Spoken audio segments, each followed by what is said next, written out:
Well, as you know, I brought a little Arctic weather with me.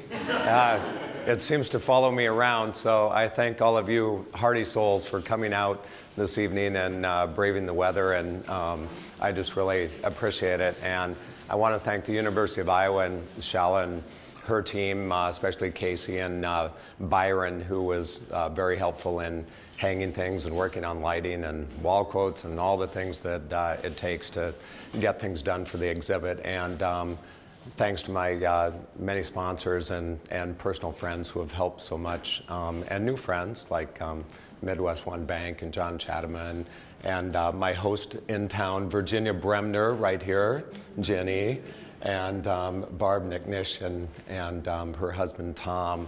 Especially Barb's worked diligently on getting people here and organized in town. And Barb and my mom were great sailing friends at Okoboji, and that sort of begins my show over there on the first panel. You can see the little boat that I used to sail, and that's my mom teaching me, actually. And Barb and Mom were sailors at, 2 of 4 sailors who actually raced sea scows at Okoboji. So they were skippers, I should correct that. So, and I want to thank Chet Rozanka and his wife, Carol, the Evinger family, Bud Strube, and oh, my mom also. My wife, who couldn't be here tonight, unfortunately, she's in Colorado. And yeah, and I'm sure I've forgotten someone. Ellen and Liz Swanson, who I haven't met yet. Are they here tonight? Ellen and Liz? And everybody who's contributed, so thank you very much. And so, where to begin?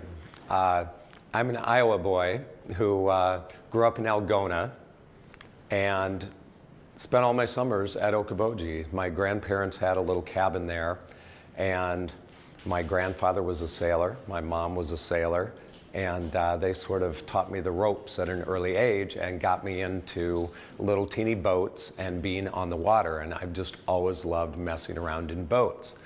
And my grandfather had quite a library of nautical books and novels and things. And I used to spend days and evenings flipping through the books and just looking at all the pictures and dreaming of sailing. And we had this great big yard at Okoboji, and my grandfather was a little bit of a taskmaster. So he wanted me to go mow the lawn, and that would take me about 5 or 6 hours to push mow that thing. So when I was push mowing the yard, I would dream about sailing a boat to different places, and I would just be going around the trees, and I would imagine that I was sailing across the ocean and into ports in different places. And so even to this day, when anybody asks me about what's it like to go sail on the ocean, I say it's just like cutting the grass. You know, it's just like mowing the yard. You just kind of go slow and you make progress, and eventually you get somewhere and you're finished. But and again, how did I get ocean sailing? I met a southern Minnesota hog farmer, and the rest is history. And I did meet my friend and sailing mentor, Roger Swanson, who's from Donnell, Minnesota. Unfortunately, he just passed away this last year at the age of 81. But he didn't leave any cards on the table. He sailed 220,000 miles around the planet in his career, 3 circumnavigations. And his circumnavigations, as you can see from reading, were not just sort of around the equator or something. He went to both poles. We sailed farther south than any other American sailboat in history in the winter of 1991 and 2 when we crossed the Antarctic Circle. And wow, did we get our butts kicked down there. We got across the circle in pretty good time, and then we were coming back up, and we couldn't find a place to make landfall. There was too much ice. And we got within about 50 miles of Palmer Station, and we got hit by a series of storms that left us about 80 miles away 3.5 days later. So storms pushed us back 30 miles. We were trapped in amongst icebergs. The seas were about 35 feet, and the wind was blowing about 60 knots. And if you lifted your head up above the Dodger, the ice pellets would rip your eyes out. and we had a broken wrist and head contusions and all sorts of things going on. So we felt a little bit like Shackleton. In fact, we described ourselves as being on the Shackleton tour. During that time, our heat got knocked out of the boat. It wasn't working. We had to sleep in our wet clothes until they were dry and then go back on watch. And by the time we finally got into Palmer Station and some safety there, we had really been through the ringer. So it was about that time on the way back that we started talking about the Northwest Passage. And we just hadn't had enough. So Roger was pretty keen on giving it a try. So this would have been the end of '92. We spent some time working back north, and then in the summer of '94, we decided that it was going to be the time to give the Northwest Passage the first try. At the time, there were not too many boats in the world that were doing this. The first small boat passage of the modern era had really just taken place in 1977. So when you think about that, the first sort of modern sailboat just went through the Northwest Passage in 1977. That's how new the Northwest Passage exploration is. And more people summit Mount Everest every year than have ever been through the Northwest Passage in history. It's a very rare thing. Now there's more people going, as you'll see from some of my panels here. In fact, I think there were over 30 attempts last summer.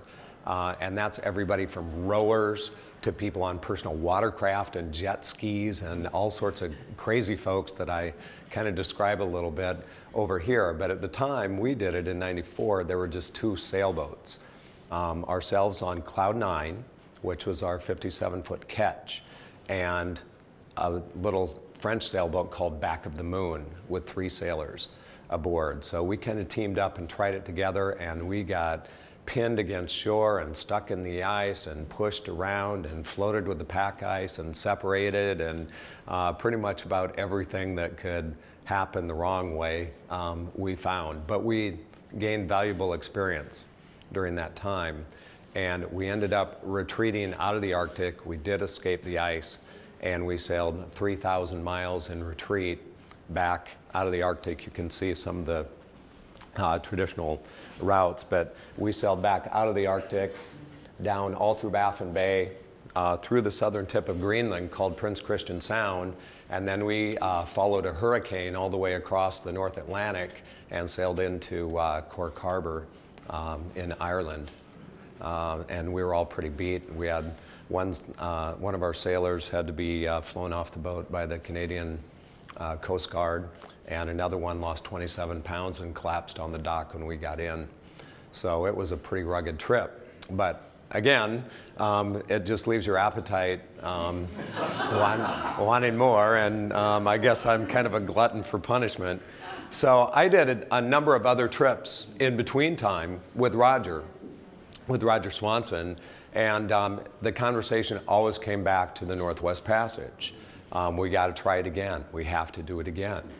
And again, as you'll see from some of the reading through my panels, from '94, sort of just pre-computer and internet, to the 2000s, where all of a sudden we started getting satellite data, and you could find out what was happening in the Arctic and what was going on with the changes in ice and everything. So we had all of this data available to us, and in the summer of 2007, we decided that that was going to be the time again to give it a try. Roger at the time was 75 years old. He knew that he was on his probably last voyage, big exploration, and he really wanted the Northwest Passage badly.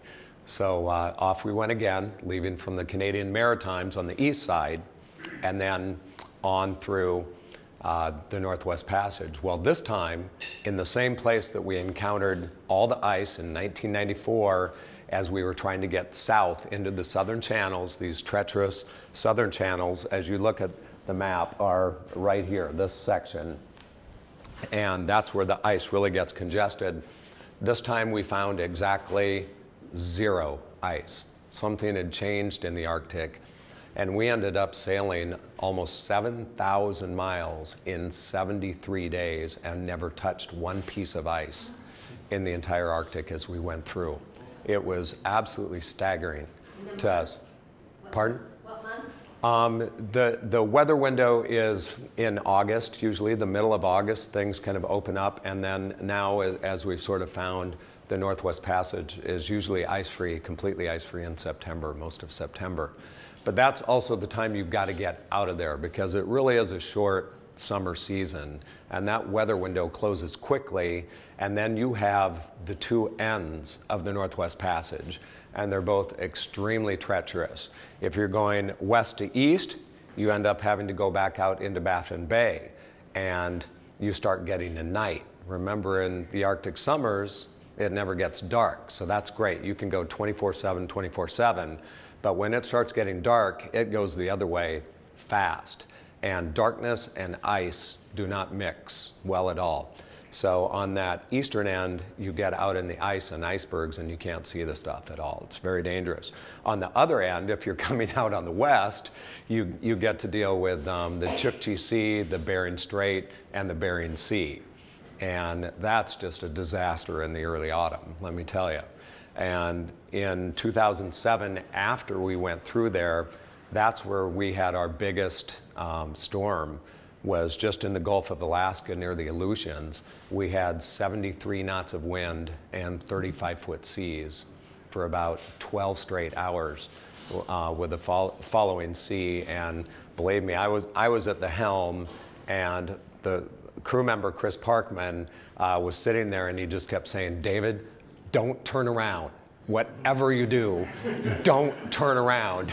So I just stayed at the helm, and I didn't turn around until just about at the end of my watch.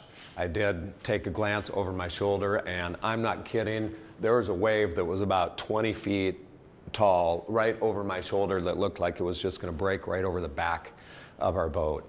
And just really scary conditions, and you can see that frothy water even at night. So it was very scary. But for the most part, the Northwest Passage, you're inside basins, you're inside channels, and a lot of it is calm in the summer. And you'll see from some of the photos that we were motoring, we carried extra fuel just for that type of negotiation of small weather windows. We would look for that high pressure to kick in, calm water, go, make as many miles as we could. And then we find a little safety. We had little bailout spots along the way that we could hunker down if we needed to, if we got trapped. And you just make your way through. Well, in 2007, something also happened. I was blogging for the first time. It was kind of a new thing. And I was using these little communities, these little Inuit communities where they had internet connections. And I would go in and I would try to write a little bit and post it as I could. And little did I know, but a lot of people started following this. And then a little newspaper called the Wall Street Journal started following this. And before we knew it, they had sent a reporter up, and we had the reporter with us for a while as we were about halfway through the passage, and they ended up doing a big front page story in the Wall Street Journal. For the first time, they'd never done anything like this on the changes that were taking place in the Arctic, the new geopolitics of the region, the energy resources that were being discovered because of the receding ice, and this new rush for those resources, and all these crazy people that were in the Northwest Passage at the time. Well, one of the folks that they interviewed was Jeffrey Allison, who's in this panel over here. He was a British sailor, and he was on the dock. We were just getting ready to leave, and they did a quick interview with him, and he was going on and saying, "I feel like a fraud. There's no ice here. I wanted to battle the ice and do all this stuff like the explorers of old." Well, the ice didn't get him, but as he sailed out into the Bering Sea, a storm did, and he and his crew of 2 ended up jumping into the Bering Sea in their suits, and they got rescued by a fisherman who threw a rope over with a knot in it, and they lost their vessel, and the vessel was found a year later on an abandoned Alaskan beach. So you have to be really careful about getting too cocky whenever you're doing battle with the ocean or the elements, because you're never going to win. You can always only hope to hold your own, really. You'll never win in these elements. So you have to be humble before nature, and that's one of the great lessons from all of my sailing to the polar regions. Be humble before nature, because these are powerful elements and forces that are out there. So I'm very happy to put this show together. Before I get into the Around the Americas expedition, let me just tell you a little bit about how the exhibit works. I kind of decided to do nice big prints up above so that you could really stand in the room and kind of take it all in a little bit. But if you really want the storytelling portion, you can kind of drill in up close. And that kind of starts in the corner over here and goes in a clockwise motion around the room. And it really does start at Okoboji, as I described, learning to sail on a glacial lake that was created by a changing climate. And now I'm someone who is really into the whole issue of climate change. And it's really funny about all this kind of interconnectedness that's taken place. But the story begins there, and then it moves into how I met Roger Swanson, and kind of sailing into history there as we sailed the first time in '94 and sailed into the same bay that the Sir John Franklin expedition was there in 1845 trying to discover the Northwest Passage, and all 129 men died in that expedition. Horrible, wretched deaths over a couple years. The first 3 lucky ones died there in the bay that first winter. They were by far the luckiest, no doubt. And so we saw their graves right away, and it was really a solemn reminder of the history of the Northwest Passage. And it's not a very good or successful one as far as early exploration. But the Franklin expedition, like a lot of British expeditions, they did not want to borrow from other cultures, different technology. They wanted to use their own. They thought that they were the best and the brightest. And they made a fatal mistake, though, and that was that they took the low bid on their new technology, which was their canned food, which was new technology at the time. They needed to have lead soldered around their tins to close them up, and their low bidder really did a poor job sealing those containers. They had bad lead, they got lead poisoning. They all ended up pretty much going crazy over the course of a couple years. We don't really know exactly how it ended, but it wasn't good. There are signs of cannibalism and all kinds of things that took place. But what did happen, though, with their disappearance was that it really started from both ends, other vessels and explorers going to look for what happened with the demise of the Franklin expedition.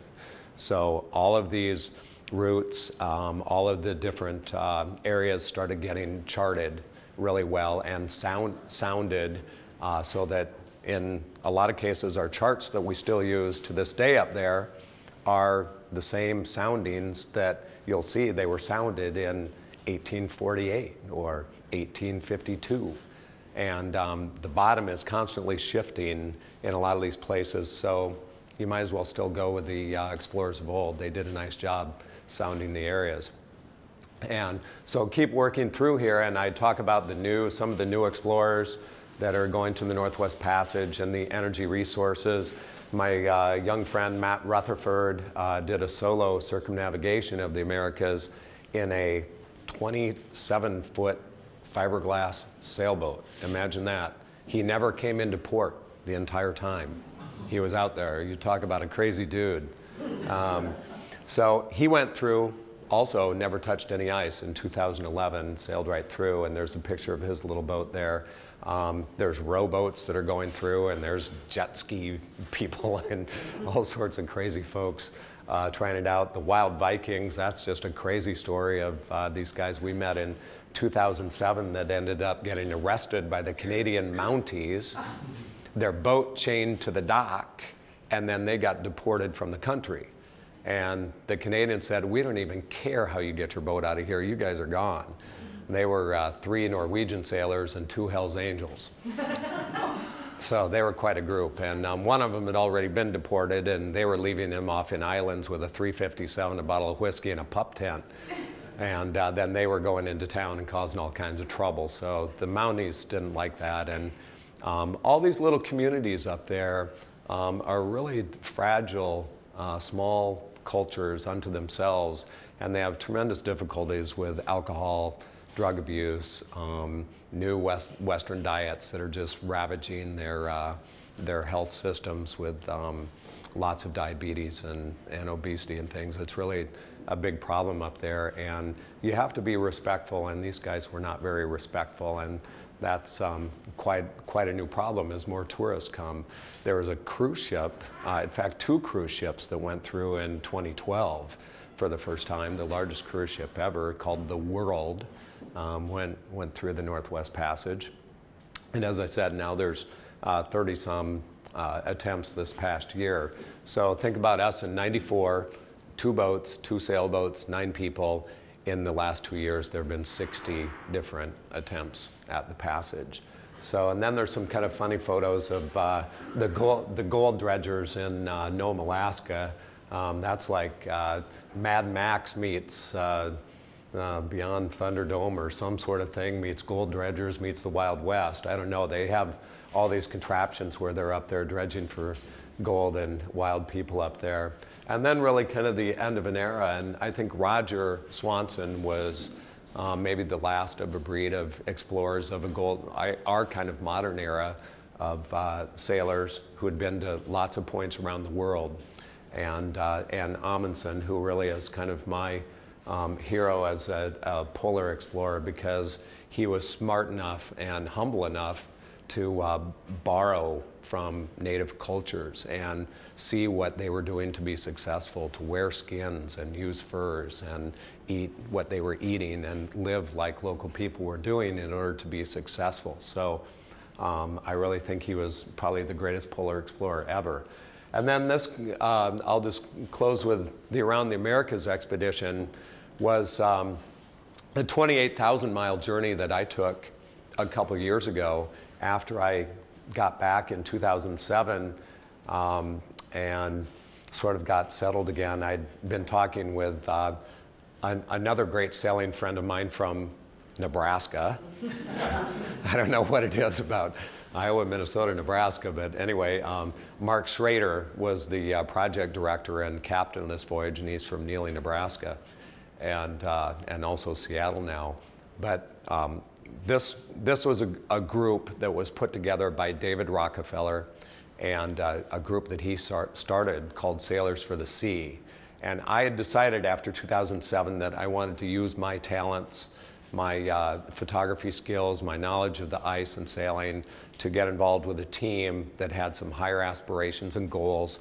And so we put together an expedition that was for sailors, to get sailors motivated to really look out for the seas and waters that they recreate in.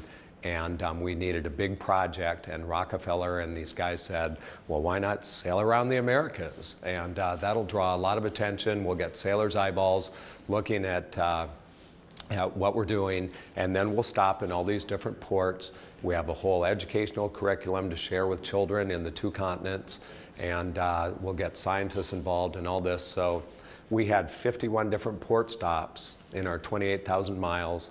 We had a very aggressive itinerary to follow, and in every port that we stopped, we met with scientists and educators. We had teams that would be out in front of us, setting up things in classrooms with kids.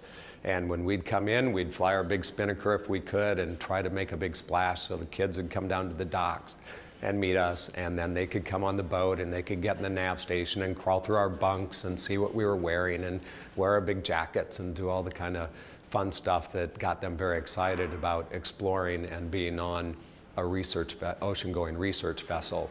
We had great partners like NASA and NOAA. We were the smallest going ocean-going weather ship in the world.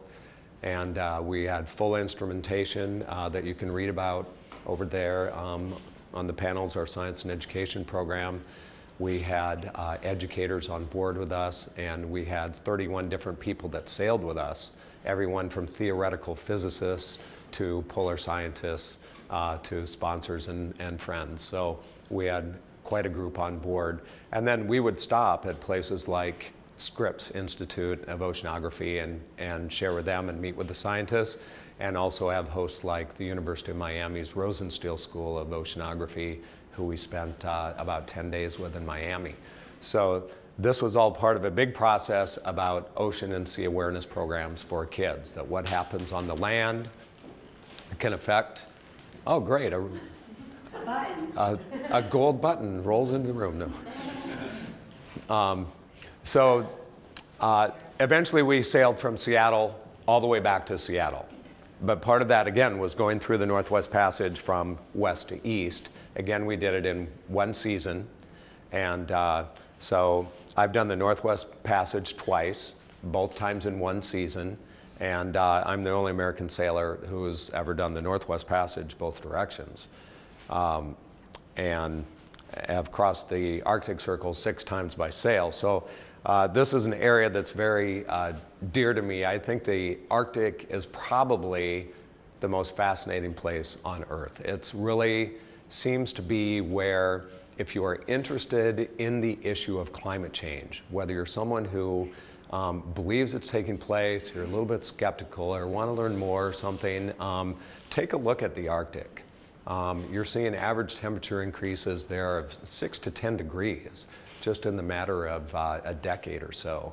And some of my stories here, you'll meet a few scientists who are actually going about discovering climate change from studying species. And they're seeing how species breeding habits have changed just in a couple decades.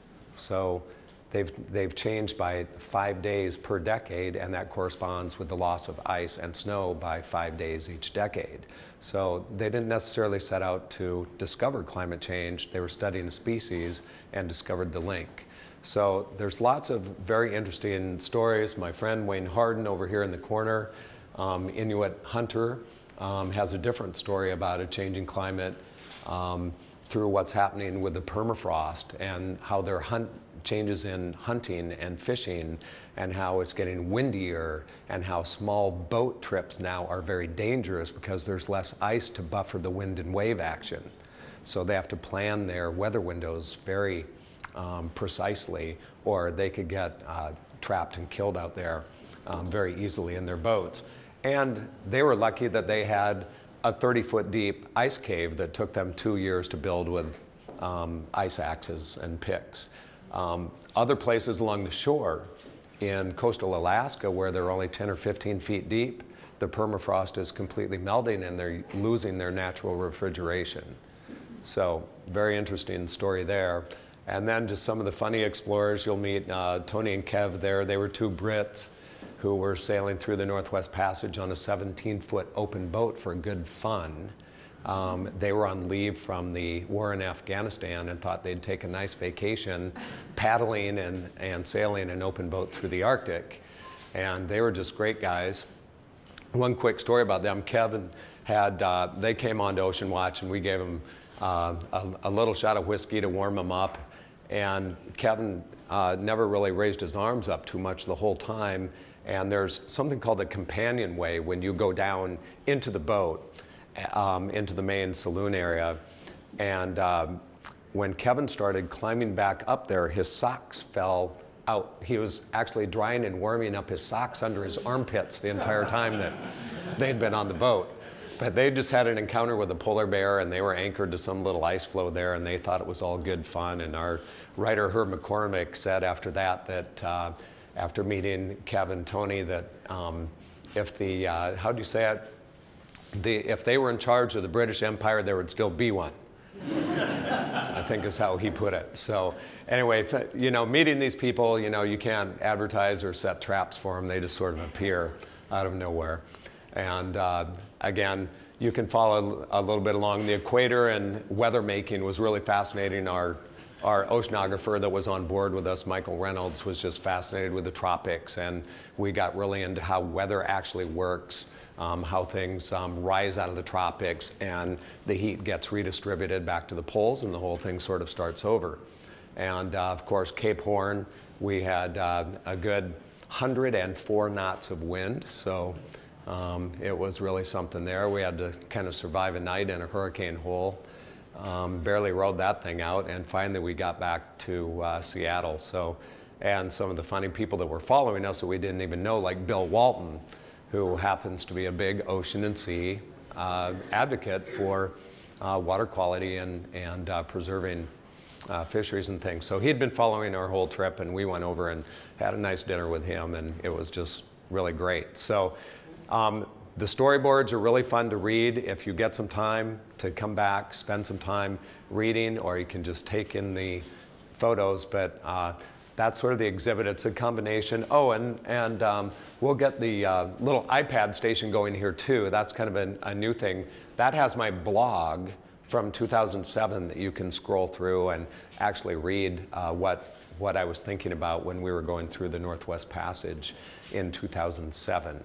So I think I will kind of end it there and maybe take a couple questions here, and then we can kind of talk individually later on. Yes? You mentioned your mentor and skipper and the 2007 trip in particular. He seemed to be quite a Renaissance man. I read a little bit about him. I was wondering if you could just elaborate a little bit on what kind of a person he was, aside from, or in addition to the sailing. Well, Roger Swanson was my mentor as a sailor, and he really did live on a century farm about 35 miles from Okoboji in a little town called Denell, out on the farm there. And he was just one of the most interesting characters you would ever meet in your life. He was a small man, and he was just a wolf inside. I mean, he was as humble as can be, mild-mannered, but he was an absolute wolf. He just went after it. And he always described himself as a farmer or a hog farmer, but he was a banker, he was an inventor. He invented the fiberglass truck topper and patented that and started a company called Glass Tight, which he ran until his wife passed away on his 50th birthday. And he was really in the dumps, and he was sitting around the table with his family on his birthday, and his daughter said, "Okay, Dad, so when are you going to go sail around the world like you always said you were going to?"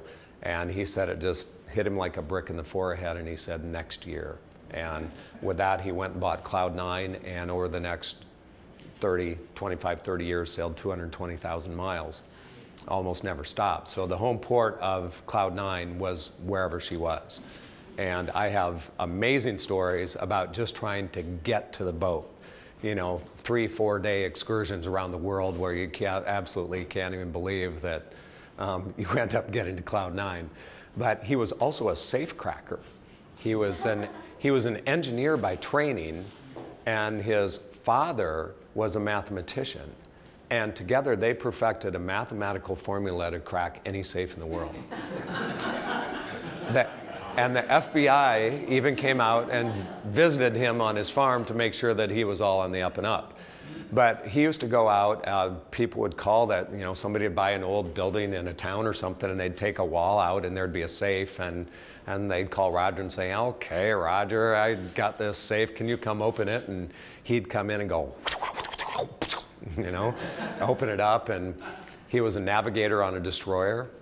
His family, his great-grandfather jumped ship and migrated across country. He was a Swedish sailor and ended up in Denell, Minnesota. That's where the family Century Farm came from. And on and on and on. His wife was on the Andrea Doria that sunk in the disaster at sea, and she survived. She was one of the survivors. So anyway, he was just a fascinating man and well-read.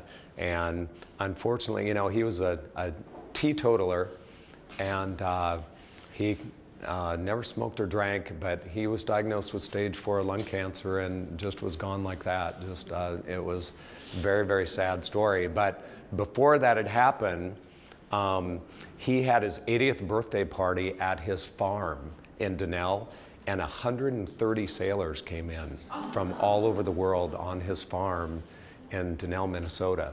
And on his farm, he has an underground museum that's been dug out. It's a vaulted room with a huge bank vault, and you open that door and there are things from all over the world, everything from shrunken heads, human heads from Borneo to, you name it. I mean, it's something else. He's got cannons and scrimshaw that was carved by, sailors 4 centuries ago, and really quite interesting man. There'll never be anyone like him, and when he passed away, Cruising World, which is really sort of the official sailor or magazine for sailors who are out sailing the world's waters, described him as the finest offshore voyager of the last 3 decades. So I feel extremely fortunate to have met Roger, who was right next door from Okoboji, and to meet him and get sailing. And I have to tell you one quick story. We were up in the Arctic in 1994 with the sailboat Back of the Moon, the French sailboat. And the ice wasn't going anywhere, and one of the things you have to do in the Arctic is just be patient. You absolutely can't go out there and test it. You just have to be patient and wait. So we'd have dinner on their boat, they'd have dinner on our boat, back and forth, this and that. And so I think it was the second night, the crew had been over to Cloud 9, and we were sharing stories and everything, and their ear for English was just a little bit off, and Roger was describing what he did, that he was a farmer and that he raised pigs and all this kind of thing. And so the captain of the boat, Philippe, the next night on his boat, we'd been sitting around having some wine and talking, and Philippe is going, "So Roger, what we talk on the boat back at the Moon, and we don't understand. We don't understand what you do for this living, this thing you do. We know you like farmer, but we don't understand this race pig. We don't understand. You are racing pigs? You're racing pigs? What is this thing you do?" So after that, he became Roger the Pig Racer. And that was one of the funniest stories ever. So, anyway, guess question? As you've been talking, I've been paying attention to that line above you. 70% of the world's population, 5 billion people, live within 100 miles of the ocean. Yes. It's incredible. We're not among those people. Yeah. We are not amongst those people, but it really, in a very brief statement, spells out the dilemma that we're facing. That's right. And how vulnerable we are as human beings as oceans may be continuing to rise and storms may be becoming more fierce. Storm surges and things happen. And just like we've seen at Fukushima with that situation, how things can be affected so easily with one big thing. It can disrupt the whole world's economy and trade routes and everything. I couldn't get any Nikon cameras because it wiped out the Nikon factory. So, I mean, there's lots of impacts. I describe, I don't know if it's in any of these stories, but there's a community called Shishmaref in Alaska, and it's kind of the climate change community. They're having to move the entire village. Well, the village only consists of a few hundred people, right? But it's going to cost something in the neighborhood of $300 million to move this community from a little island into the mainland. And that's just for 400 or 500 people or so. Now imagine if it's Bangladesh. Imagine if it's low-lying areas around the world where you maybe have 1 million refugees that are created. And we've seen what's happened in places like the Middle East when you start getting refugee camps with millions of people and all sorts of problems are created, conflicts, disease, lots of things. So the climate change issue is really a big one. It's sort of the big elephant that's sitting out there in the room, and that there's not a lot of really young people from the next generations in here, but that's who we're hoping to talk to. And when I come back in April to speak to the schools more, is to talk about these things and get these ideas swirling in kids' minds so that they're going to be the ones that have to deal with some of the bad effects of some of our bad habits. And I know here at the University of Iowa, you guys are doing a great job to educate the next generation of very, very smart people. So we'll hope that there's some solutions that come out of it right here in Iowa. Yes?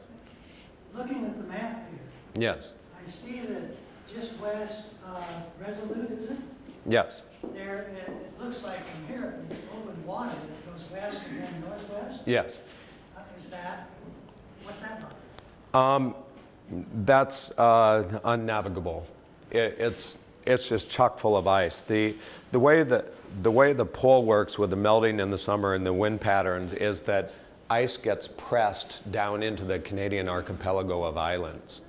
And so these areas get really congested with ice, and that's why you have to dig really deep down to the south, and you use the islands as buffers, right? So they're going to deflect the ice and you slip down the other side of them. And so you hope that these southern channels this is about 300 miles, that stretch right there, and that's the nut. That's what you have to accomplish in order to get through. This has only been done by icebreakers until just recently in 2012, and I mentioned that this little tiny boat, 31-foot boat, with another friend of mine, Nicholas Piesel, and his crew sailed through McClure Strait there. And they actually made it around here. They were the first small boat to do it. There was a power boat and a sailboat that got through that year. Polar Bound is another boat that made it through. But otherwise, it's only been done by icebreakers.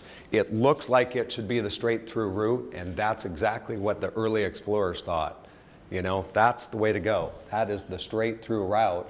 But it wasn't until later on that Franklin's expedition was lost down in here. So that started the explorers kind of moving south and then coming the other way and moving north, trying to find this open area where you could navigate those waters. But that's not a deep water passage. That's not really a shipping route. And the irony of all of this with the Northwest Passage is that because of the ice receding and melting more and opening up more around the edges, is that the Northeast Passage, or what is now called the Northern Sea Route, is the passage that is opening up. And the Russians are taking huge advantage of that right now. And I describe a ship that they're building right now that'll be on the waters in 2017, which is a twin atomic powered vessel, 570 feet long, an icebreaker that's going to be the flagship for the fleet that is going to be applying those waters, and they are just way ahead of us or anybody else as far as what they're doing with deep water ports and development up there in the Arctic. We are way behind. We don't have any sort of northern Arctic port. We don't have any Coast Guard station. There's no help up there for anybody. We're just really not doing much up there right now. So that's another thing. To me, it's so fascinating. If I was a young person back in college, I think I'd really be studying the Arctic and trying to get up there and get involved in doing as much as I could. So I think I'm probably being pressed up against time here. So I want to thank everybody and thank David. Well, thank you so much.